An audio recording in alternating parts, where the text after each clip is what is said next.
Kur shohëm për ekrane Bylluk Bashin pas 11 majit që thotë se duhet sistem tjetër zgjedhor, më vjen për të vjell. Kur belbzon dhe quan si të shenjtë marrëveshjen e 5 qershorit 2020, por që nuk e kërkoi kurrë në korrik 2024, kur bashkoi votat me Ramon për të mbyllur 30% të listave që të siguronin një karrige të qelpur për menderën e tyre në parlament, më vjen për të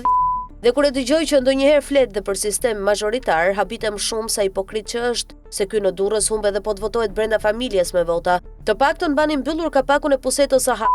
se sa herë që hapni qelbni dynjan. Keni qysh në prill 2008 që keni shitur demokracinë dhe sovranitetin e votës së qytetarëve, vetëm për të qenë surrati juaj pa votë në parlament dhe shqiptarët prej vitit 2009, 2013, 2017, 2021, 2025, pra 5 palë zgjedhje, nuk zgjedhin dot, por thjesht votojnë si në komunizëm. Me këtë ligj fundërrin të dakordsuar mes fundërrinave që janë një, por në parti të ndryshme, ku është vrar gara, meritokracia, vlerat e individit dhe shtuar servilizmi, hipokrizia dhe leqja ndaj kryetarëve të partive që hartojnë listat. PD nuk ka fituar asnjë palë zgjedhje dhe nuk fiton kurrë, edhe sikur të bëhen zgjedhjet çdo të diel.